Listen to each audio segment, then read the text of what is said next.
In the last class, we were discussing about the Coulomb's law in vector form. अब उसी से थोड़ा सा रिलेट करके आगे कंटिन्यू कर रहा हूं. That is Coulomb's law in position vector form. तो बड़े ध्यान से देखना बेटा. पहले मैं डायग्राम बना रहा हूं यहां पर. ये मेरे पास x एक्सिस, ये y एक्सिस और यहां पर z एक्सिस. ठीक है. मेरे पास यहां पे एक चार्ज है जिसका नाम मैंने Q1 रख दिया और बेटा इसका पोजीशन वेक्टर R1 मान लिया. पॉजिटिव चार्ज ही माना है. जैसे कल दोनों पॉजिटिव लिए थे, अब भी दोनों पॉजिटिव ही ले रहा हूं. बड़े ध्यान से देखना है. यहां पर क्या किया बेटा, यहां पर एक और चार्ज एज्यूम कर लिया. वो मैंने यहां पर मान लिया Q2 चार्ज है और उसका पोजीशन वेक्टर मैंने एज्यूम कर लिया R2 वेक्टर है. हाँ बेटा क्लियर है. अब आप बड़े ध्यान से देखना, अगर मैं 1 से 2 की तरफ आऊं तो इसका नाम, इस वेक्टर का नाम रख दिया मैंने R12 वेक्टर. ये 1 से 2 वाला वेक्टर है. ये पॉइंट A हो गया, ये पॉइंट B हो गया. अब फोर्स की डायरेक्शन बनाऊं, इस पे जो फोर्स लगेगी वो इधर लगेगी. इस फोर्स का नाम होगा फोर्स ऑन 2 ड्यू टू 1. और 2-1 पे जो फोर्स लगाएगा वो फोर्स इधर लगेगी. इस फोर्स का नाम होगा force on 1 due to 2. Are you getting my point? अब बड़े ध्यान से देखना, लास्ट क्लास में हमने पढ़ा था force on 1 due to 2 can be written as 1/4 pi epsilon not Q1 Q2 by R21 vector की मैग्नीट्यूड का क्यूब इंटू R21 वेक्टर. अगर आपको याद हो बेटा, 2-1 का मतलब है 2 से 1. तो अब अगर मैं अलग से डायग्राम बनाऊं तो ये मेरे पास R1 वेक्टर है, ये मेरे पास R2 वेक्टर है और ये जो वेक्टर बना ये वाला,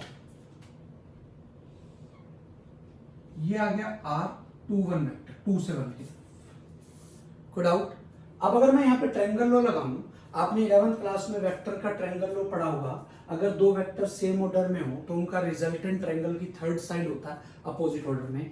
टेल हेड मतलब R2 plus this R2 plus R21 should be equal to R1 vector. ये ट्रायंगल लॉ से आया. तो यहां से what is R21, this is equal to R1 vector minus R2 vector. ये आपको पता भी होना चाहिए, डायरेक्ट शॉर्टकट होता है. ये इनिशियल, ये फाइनल, और ये हो गया R final minus R initial.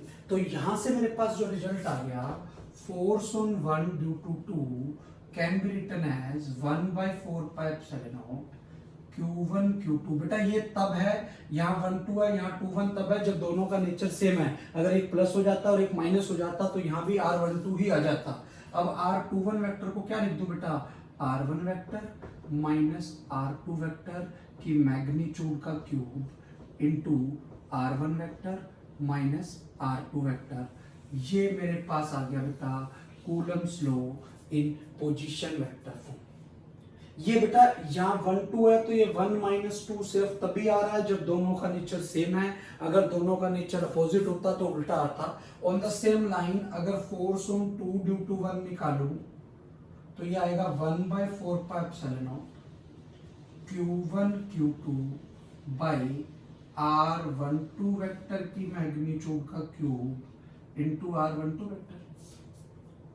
जिसको मैं ऐसे भी लिख सकता हूं 1/4 pi epsilon not Q1 Q2 by R2 minus R1 vector की मैग्नीट्यूड का cube into R2 vector minus R1 vector.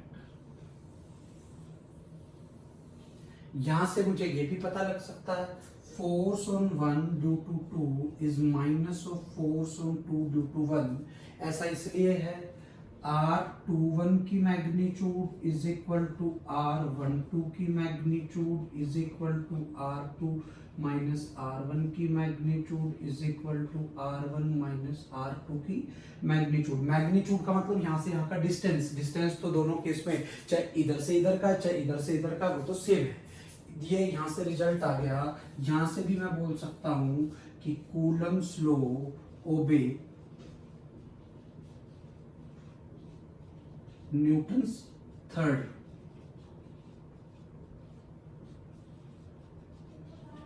ये जो हमने पढ़ा Coulomb's law position vector form में है। यहां से एक दो चीजें और बता देता हूं। मान लो इसके कोऑर्डिनेट है x1, y1, z1, इसके कोऑर्डिनेट है x2, y2, z2।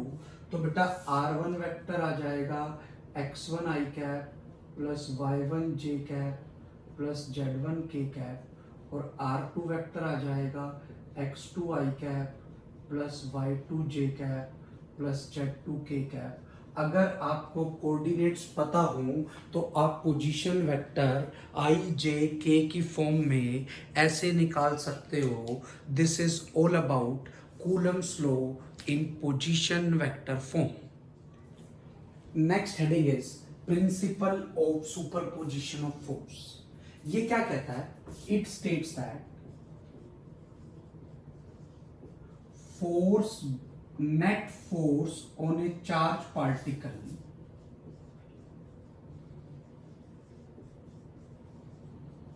is the vector sum of all the individual forces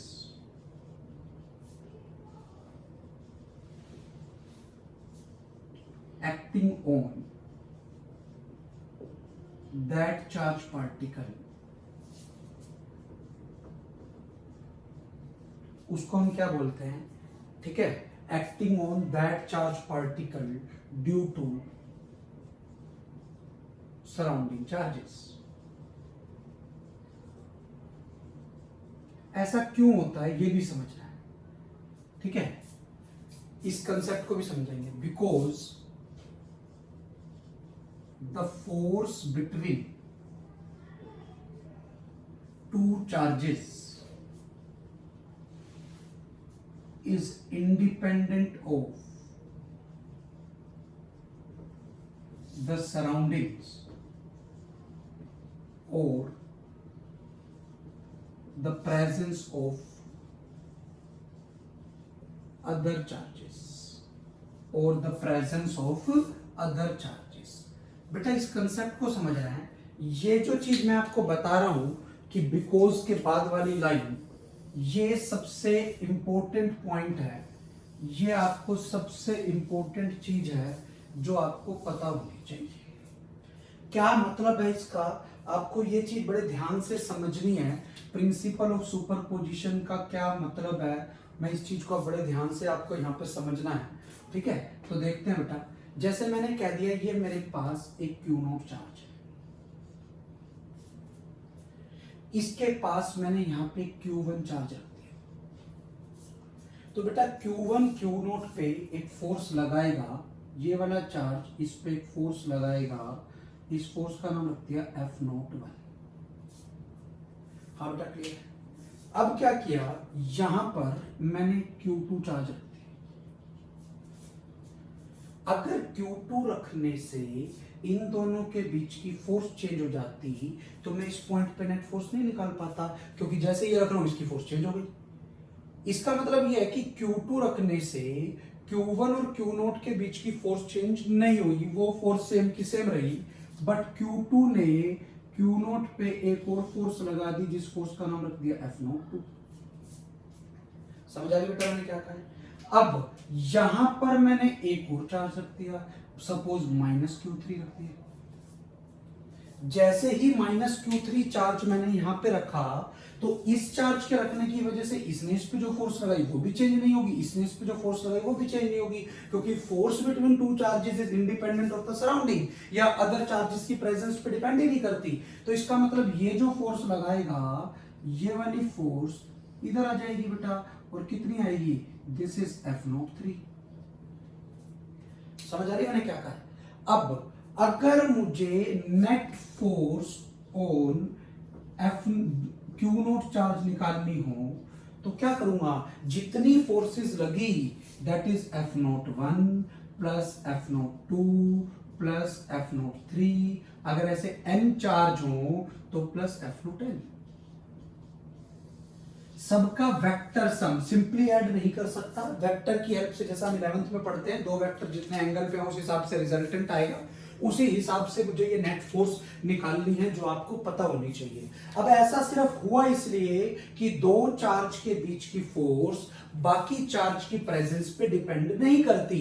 in short, बाकी दो चार्ज के बीच की फोर्स उसकी सराउंडिंग पे डिपेंड नहीं करती। Q1 Q0 पे जितनी फोर्स लगा रहा है, चाहे Q2 है चाहे Q2 नहीं है, Q1 Q0 पे हमेशा उतनी ही फोर्स लगाएगा।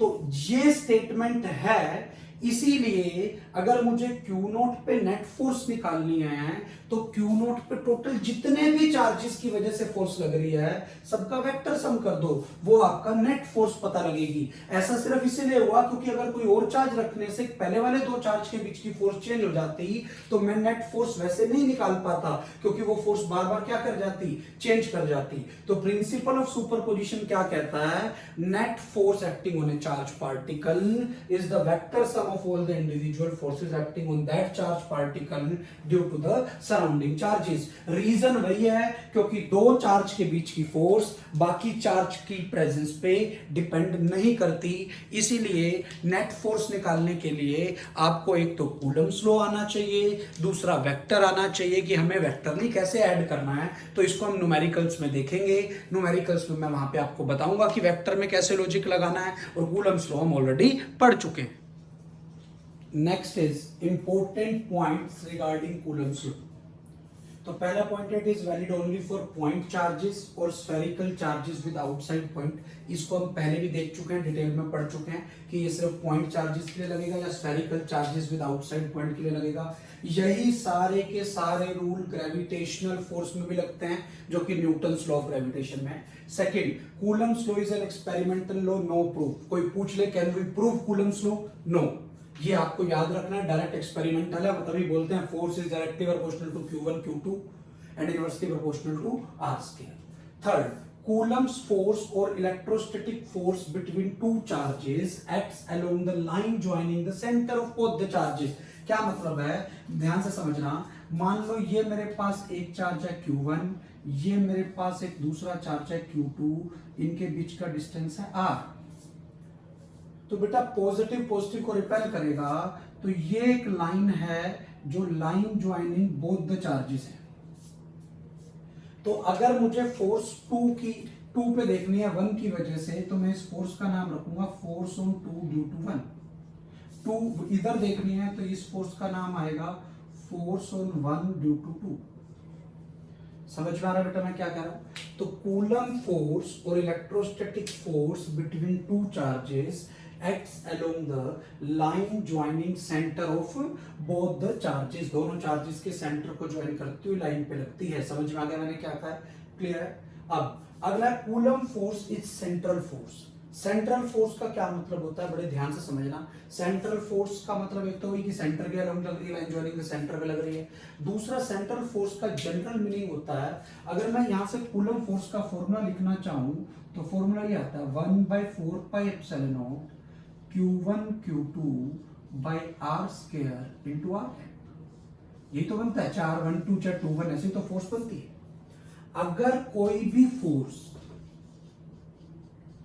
फंक्शन ऑफ R हो और R कैप की साइड लग रही हो, चाहे प्लस R कैप की साइड चाहे माइनस R कैप की साइड, तो हम उस फोर्स को सेंट्रल फोर्स बोल देते हैं। तो सेंट्रल फोर्स वो होती है जो फोर्स R कैप की साइड हो और जो फोर्स किसका फंक्शन हो बेटा, खाली R का फंक्शन हो, तो उस फोर्स को हम सेंट्रल फोर्स बोलते हैं। And every central force is conservative in nature. Conservative nature का मतलब है, ग्रेविटेशन में पढ़ते हैं कि gravitational force is conservative in nature. तो यहां से बिल्कुल अगला पॉइंट है, coulomb force is conservative force in nature. कोई फोर्स कंजर्वेटिव कब होती है, अगर मुझे यहां से यहां आना है, इन दो पॉइंट के बीच में आना है, चाहे मैं सीधा आ जाऊं, चाहे मैं ऐसे आ जाऊं, चाहे मैं ऐसे आ जाऊं, अगर फोर्स का वर्क डन किसी भी पाथ में इन दो पॉइंट के बीच में सेम है, तो उस फोर्स को हम कौन सी फोर्स बोलेंगे बेटा? Conservative force. तो Coulomb force is conservative force in nature, that is work done by Coulomb force between 2 points is independent of the path between that 2 points। 11th class में बच्चे गलती करते हैं। कंजर्वेटिव फोर्स का मतलब ये नहीं होता कि फोर्स पाथ पे डिपेंड ना करे। फोर्स चाहे पाथ पे डिपेंड करे चाहे पाथ पे डिपेंड ना करे, बट उस फोर्स का क्या डिपेंड नहीं करना चाहिए? Work done. उस फोर्स का वर्क डन पाथ के इंडिपेंडेंट होना चाहिए, तभी वो फोर्स कैसी होती है बेटा?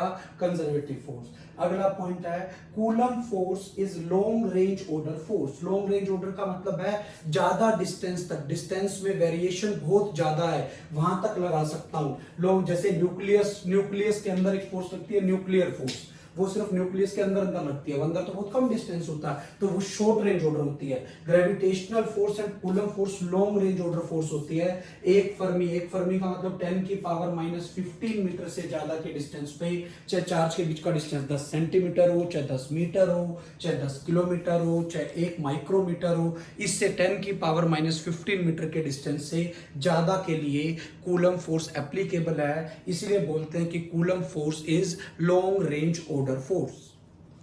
नेक्स्ट पॉइंट है 7th पॉइंट, कूलम्स लॉ ओबे inverse square law. Inverse square law क्या कहता है? जैसे नाम से पता लग रहा है इनवर्स में स्क्वायर है। हमें पता है कूलम्स लॉ का फॉर्मूला होता है force equal to 1/4πε0 Q1 Q2 by r square. तो force is inversely proportional to r square, इसलिए इसको मैं बोल रहा हूं it obeys inverse square law. Next is Coulomb's law obeys Newton's third law. ये हम ऑलरेडी देख चुके हैं। पहला चार्ज दूसरे चार्ज पे जो फोर्स लगाता है, दूसरा चार्ज पहले पे वही फोर्स लगाता है बट अपोजिट डायरेक्शन में, इसलिए force on 1 due to 2 is equal to minus force on 2 due to 1। तो इसीलिए इसको बोलते हैं कि ये न्यूटन्स थर्ड लॉ ओबे करता है। उससे अगला पॉइंट है कूलम्स लॉ।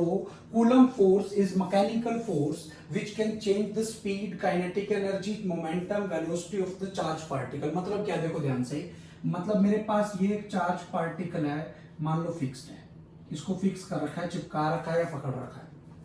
अब क्या किया, यहां पर एक और चार्ज पार्टिकल जिसका चार्ज क्यू है, मास m है, it is released from rest. इसको रेस्ट से छोड़ दिया। जैसे ही मैंने इसको रेस्ट से छोड़ दिया तो बेटा क्या होगा, अब ये फिक्स था, इसको रेस्ट से छोड़ा तो ये आगे चलेगा, ये आगे चलेगा तो इधर जाएगा, इधर जाएगा तो बेटा इसकी स्पीड भी चेंज होगी, काइनेटिक एनर्जी भी चेंज होगी, वेलोसिटी भी चेंज होगी, मोमेंटम भी चेंज होगा। इसलिए बोलते हैं coulomb force is mechanical force जो चार्ज पार्टिकल की speed, momentum, kinetic energy, velocity को चेंज कर सकता है। अगर ये भी फिक्स नहीं होता, ये भी फ्री होता, तो ये इस पे फोर्स लगाता है इधर चलता है, ये इस पे फोर्स लगाता है इधर चलता, तो दोनों चलते स्पीड, सिस्टम की नहीं कह रहा हूं, अलग अलग चार्ज पार्टिकल्स की, पूरे सिस्टम की भी स्पीड आई गई, वेलोसिटी नहीं आई अलग बात है, स्पीड तो आई रही है, दोनों चार्ज पार्टिकल की काइनेटिक एनर्जी आ रही है, उस हिसाब से हम देख सकते हैं। अगला point, torque of Coulomb force between two charges about any point on the line joining both the charges is always zero। क्या मतलब है? सबसे पहले बेटा आपको टॉर्क का कंसेप्ट पता होना चाहिए। टॉर्क होती है फोर्स इनटू परपेंडिकुलर डिस्टेंस। ये r परपेंडिकुलर क्या है? This is perpendicular distance of line of force from that point. Torque का काम होता है घुमाने का, बॉडी को घुमाने में जो फोर्स का इफेक्ट होता है उसको हम टॉर्क बोलते हैं। जैसे मैं ये कहूं कि ये मेरे पास एक Q1 चार्ज है, ये मेरे पास एक Q2 चार्ज है, पॉजिटिव को रिपेल करेगा तो बेटा इस पे फोर्स आ गई, फोर्स ऑन 1 ड्यू टू 2, इस पे आ गई force on 2 due to. Clear? अब अगर मैं कोई भी पॉइंट ले लूं, से मेरे पास ये पॉइंट है P, अब चाहे इस फोर्स की बात कर लूं चाहे इस फोर्स की बात कर लूं, जो दोनों की लाइन ज्वाइनिंग पे कोई पॉइंट होना चाहिए। अगर मैं इस फोर्स की लाइन देखूं तो वो इस फोर्स की लाइन इसी पॉइंट से पास करेगी, ये फोर्स वाली लाइन है, इसी पॉइंट से पास करेगी। इस पॉइंट से लाइन ऑफ फोर्स का डिस्टेंस कितना है? 0। बेटा ये लाइन ऑफ फोर्स इसी पॉइंट से पास कर देगी। ऐसा होता है, देखो अगर फोर्स यहां लग रही होती और पॉइंट यहां होता तो मैं इसको बोलता आर परपेंडिकुलर, ठीक है, क्योंकि लाइन ऑफ फोर्स का पॉइंट से डिस्टेंस आर परपेंडिकुलर है। अब लाइन ऑफ फोर्स उसी पॉइंट से पास कर रही है, तो इस फोर्स का टॉर्क पी पॉइंट के अबाउट 0 हो गया। ऑन द सेम लाइन इस फोर्स का टॉर्क पी पॉइंट के अबाउट 0 हो गया। तो net torque of the coulomb force between to charge particles about any point on the line joining both the charges is always 0। समझ में आ गई? अगर ये फोर्स अलग अलग लाइन पे लग रही होती, ये फोर्स कहीं ऊपर लग रही होती, ये फोर्स कहीं नीचे लग रही होती, पॉइंट कहीं बीच में होता, तो टॉर्क आ जाता। इस केस में टॉर्क नहीं आएगा। क्यों नहीं आया टॉर्क? क्योंकि लाइन ऑफ फोर्स, जिस लाइन पे फोर्स लग रही है वो उसी पॉइंट से पास कर रही है, इसलिए परपेंडिकुलर डिस्टेंस 0 हो गया, इसलिए उसका टॉर्क भी कितना बन गया बेटा? 0 बन गया। अब यहीं से अगला पॉइंट इसी से आता है। 5th चैप्टर रोटेशनल मोशन के अंदर हम पढ़ते हैं torque is equal to dl by dt, जैसे force equal to dp by dt होता है। अब एक बात समझो, अगर टॉर्क ही 0 हो जाए, कहने का मतलब dl बाई dt भी 0 हो गया, और dl बाई dt 0 होने का मतलब एंगुलर मोमेंटम कांस्टेंट हो गया। अब टॉर्क 0 किसके अबाउट था? ये टॉर्क 0 तो any point on the line joining both the charges. अगर इस पॉइंट के अबाउट टॉर्क सिस्टम का 0 है, तो पूरे सिस्टम का एंगुलर मोमेंटम क्या रहेगा बेटा? कांस्टेंट रहेगा, कंजर्व रहेगा। इससे अगला पॉइंट आ गया, angular momentum of system of two charge particles about any point on line joining both the charges will be conserve. क्यों कंजर्व हुआ है? एंगुलर मोमेंटम तभी कंजर्व होता है जब क्या चीज 0 हो? टॉर्क 0 हो। और लीनियर मोमेंटम कब कंजर्व होता है बेटा? जब क्या 0 हो? फोर्स 0। लीनियर मोमेंटम के कंजर्वेशन की कंडीशन होती है नेट फोर्स 0, एंगुलर मोमेंटम के कंजर्वेशन की कंडीशन होती है नेट टॉर्क 0। अगला पॉइंट है, coulomb force is much stronger than gravitational force. आपने 11th क्लास के फर्स्ट चैप्टर में पढ़ा होगा, 4 टाइप की बेसिक फोर्सेस होती है नेचर में। एक होती है ग्रेविटेशनल फोर्स, एक होती है इलेक्ट्रोमैग्नेटिक फोर्स, एक होती है वीक फोर्स, एक होती है स्ट्रॉन्ग न्यूक्लियर फोर्स। तो सबसे वीकेस्ट फोर्स नेचर में जो होती है वो ग्रेविटेशनल फोर्स होती है। उससे स्ट्रॉन्ग फोर्स कूलम फोर्स होती है, और वो 10 की पावर 36 से 42 43 टाइम, 10 की पावर 36 से 10 की पावर 42 43 टाइम्स स्ट्रॉन्गर होती है ग्रेविटेशनल फोर्स से। आगे न्यूमेरिकल भी आएगा, हम कंपेयर करेंगे कूलम फोर्स और gravitational force between two electrons, between two protons, एक इलेक्ट्रॉन और एक प्रोटॉन के बीच में। वहां से भी आपको पता लगेगा कि coulomb force is much stronger than the gravitational force. ये कूलम लॉ पे बेस्ड कुछ इंपॉर्टेंट पॉइंट्स थे जो आपको पता होने चाहिए। उसके बाद ये बेटा अलग से पॉइंट है जो आपको बहुत इंपॉर्टेंट है, ध्यान रखना है। न्यूमेरिकल्स में यूज हो सकता है और कई जगह कंसेप्चुअली यूज हो सकता है। फिजिक्स में 11th में भी यूज हुआ है, 12th में भी कई जगह पे आएगा। Repulsive force is considered as positive. कभी भी रिपल्सिव फोर्स आ जाए तो हम उसको पॉजिटिव कंसीडर करेंगे, और अट्रैक्टिव फोर्स को हम कैसा कंसीडर करते हैं? नेगेटिव। थोड़ा सा रिमाइंड करा दूं, ग्रेविटेशन चैप्टर के अंदर gravitational force is attractive in nature. Gravitational chapter में जहां पर भी फोर्स के बारे में पढ़ते हो, साथ में माइनस का साइन लगता है। क्यों? क्योंकि अट्रैक्टिव फोर्स किसका कैसी होती है बेटा? नेचर में नेगेटिव कंसीडर की जाती है। इसीलिए आपको ध्यान रखना है, repulsive force is considered as positive, where as attractive force is considered as negative. ठीक है। उसके बाद लिमिटेशंस ऑफ कूलम्स लॉ, मतलब हम कूलम्स लॉ को कहां कहां पर अप्लाई नहीं कर सकते, इसकी हमारे लिए क्या क्या लिमिटेशंस है, हमें वो देखना है। तो पहला पॉइंट हो गया, Coulomb's law is not applicable for distances smaller than 1 Fermi.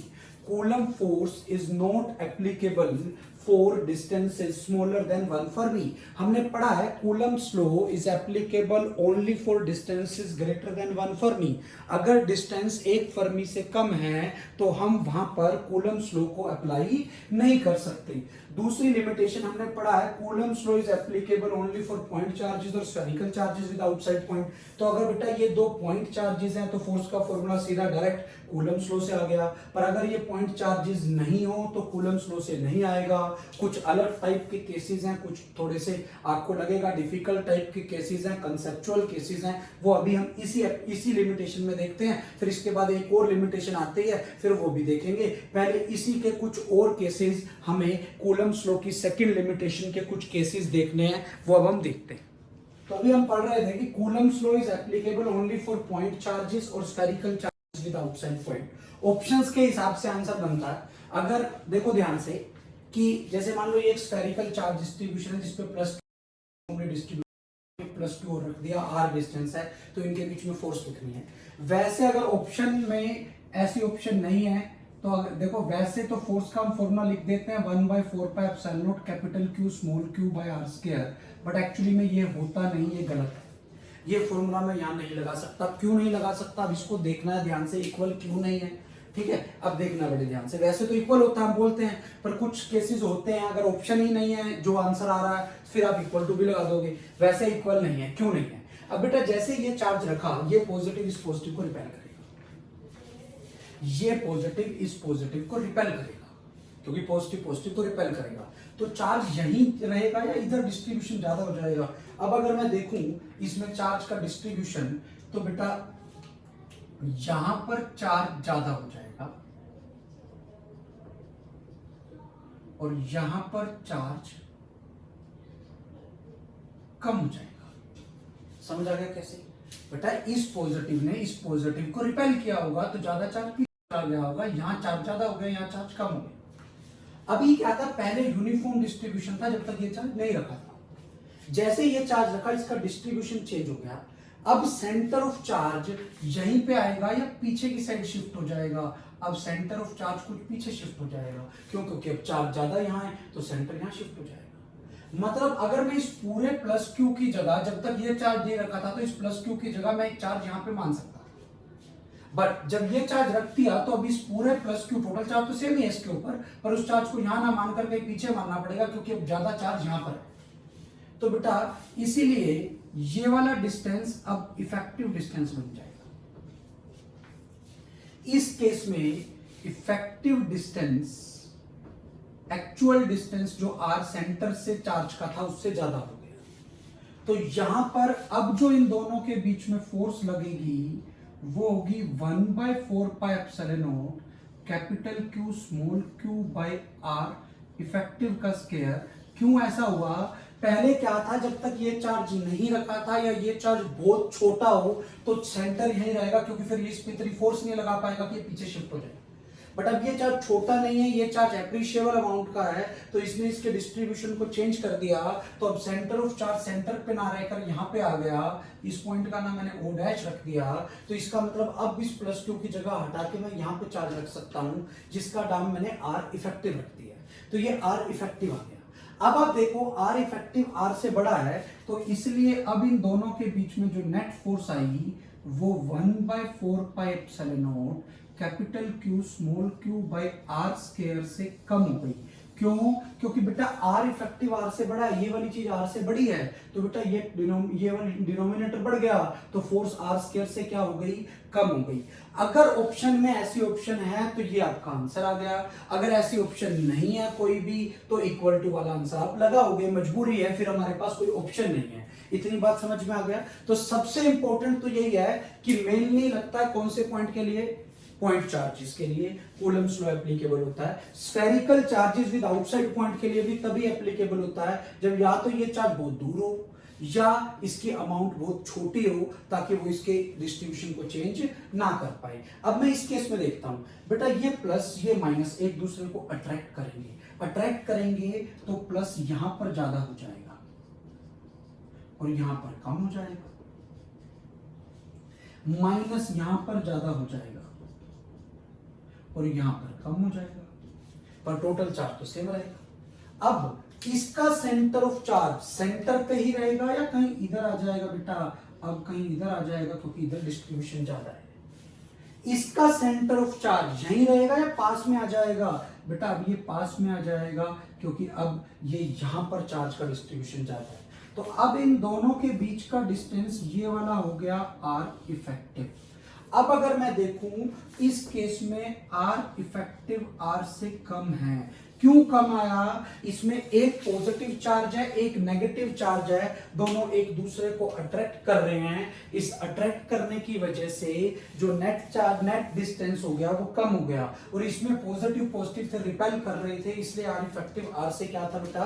ज्यादा था। तो अब अगर मैं इस केस में नेट फोर्स निकालना चाहूं, this net force will not be equal to 1/4πε0 Q1 Q2 by R square. क्यों? क्योंकि अब डिस्ट्रीब्यूशन ही चेंज हो गया है। अब मुझे नेट फोर्स लिखनी हो तो मैं ये लिखूंगा 1/4πε0 Q1 Q2 by R effective का स्क्वायर, और यहीं से नेट फोर्स को आप ऐसे भी लिख सकते हो 1/4πε0 Q1 Q2 by R square से ज्यादा होगी। क्यों बेटा?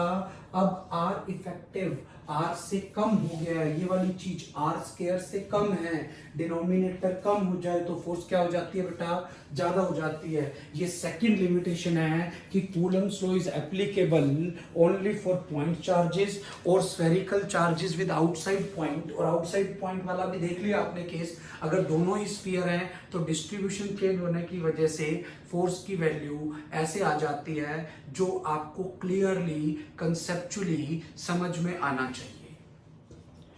Third limitation is Coulomb's law is applicable. Coulomb's law is applicable only if at least one of the charge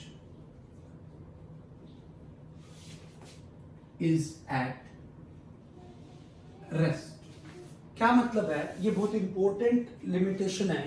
क्या? कि Coulomb's law is applicable only if at least one of the charge is at rest. क्या मतलब है? बड़े ध्यान से समझना। मान लो ये मेरे पास एक प्लस Q1 चार्ज है, ये मेरे पास प्लस Q2 चार्ज है, इनके बीच का डिस्टेंस R है, और दोनों चार्ज पार्टिकल अभी रेस्ट पे हैं। तो अगर मुझे इन दोनों के बीच में नेट फोर्स निकालनी हो तो I will simply write it 1/4πε0 Q1 Q2 by R square, and this force is the electrostatic force, क्योंकि ग्रेविटेशनल फोर्स तो बेटा इससे भी कम होती है। अब क्या हुआ? ये प्लस Q1 है, ये V1 वेलोसिटी से चल रहा है, और बेटा ये प्लस Q2 है, और इनके बीच का डिस्टेंस R है, ये रेस्ट पे है। ठीक है, हम ऑलरेडी पढ़ चुके हैं जब चार्ज पार्टिकल रेस्ट पे होता है तो उसकी वजह से सिर्फ इलेक्ट्रिक फील्ड होता है, पर जब चार्ज पार्टिकल मोशन में होता है तो उसकी वजह से इलेक्ट्रिक फील्ड भी होता है और मैग्नेटिक फील्ड भी होता है। ये हम प्रॉपर्टीज ऑफ चार्ज में ऑलरेडी ये चीज देख चुके हैं। Whenever A charge particle is at rest it will produce only electric field, and when the charged particle is in motion it will produce both electric field and magnetic field. अब बेटा इन दोनों के बीच में इलेक्ट्रोस्टैटिक फोर्स अगर मैं देखूं तो वो तो वही आएगी 1/4πε0 Q1 Q2 by R square, but इस केस में इस चार्ज की मोशन की वजह से मैग्नेटिक फील्ड भी होगा, और मैग्नेटिक फील्ड में इसके मैग्नेटिक फील्ड में ये चार्ज पड़ा है तो इस पे फोर्स लग सकती थी, बट एक मैग्नेटिक फील्ड में किसी चार्ज पार्टिकल पे फोर्स तभी लगती है जब वो चार्ज पार्टिकल मूव कर रहा हो। तो इस केस में मैग्नेटिक फोर्स का फॉर्मूला आएगा Q2 velocity of second into magnetic field of first, but second charge is already at rest, तो V2 जीरो होने की वजह से मैग्नेटिक फोर्स जीरो हो गई, जहां से ये net force that is electric force plus magnetic force, मतलब यही आ गया कि मैग्नेटिक जीरो होने की वजह से नेट फोर्स इलेक्ट्रिक फोर्स ही आ गई इस केस में। तो इस केस में जो नेट फोर्स हुई वो यही की यही आ गई 1/4πε0 Q1 Q2 by R square।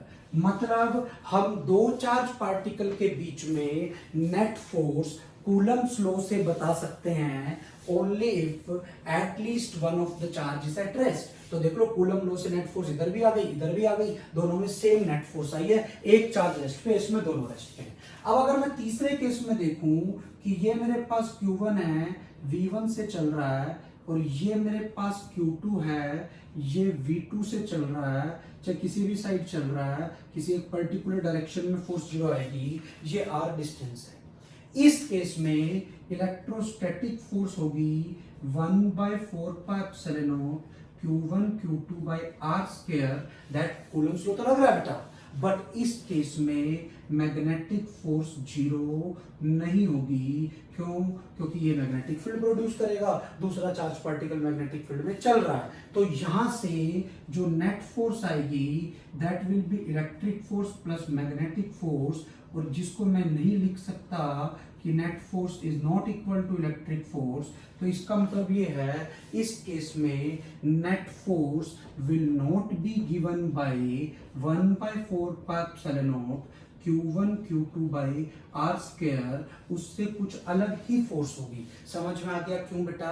क्योंकि चार्ज पार्टिकल मूव कर रहा है तो मैग्नेटिक फील्ड होगा, एक के मैग्नेटिक फील्ड में दूसरा चार्ज पार्टिकल मूव करे तो उसकी वजह से मैग्नेटिक फोर्स आती है। तो ये बहुत इंपॉर्टेंट लिमिटेशन है that whenever A charge particle Coulomb's law is applicable only if at least one of the charge is at rest, मतलब कम से कम एक चार्ज रेस्ट पे हो या दोनों रेस्ट पे हो तो ही नेट फोर्स हम कूलम्ब लॉ से दे पाएंगे, otherwise net force coulomb law से नहीं दे पाऊंगा, बट कूलम्ब फोर्स तो दोनों केस में लगेगी। नेट फोर्स कूलम्ब फोर्स से तभी आएगी जब at least one of the charge किस पे हो बेटा? रेस्ट पे हो। This is all about limitations of Coulomb's law and basics of Coulomb's law. अब आपके पास कूलम्ब्स लॉ के न्यूमेरिकल रह गए जो हम अभी नेक्स्ट क्लास में, अगली क्लास के अंदर हम कूलम्ब्स लॉ के न्यूमेरिकल्स को डिस्कस करेंगे और इस पे बेस कंसेप्चुअल क्वेश्चंस देखेंगे।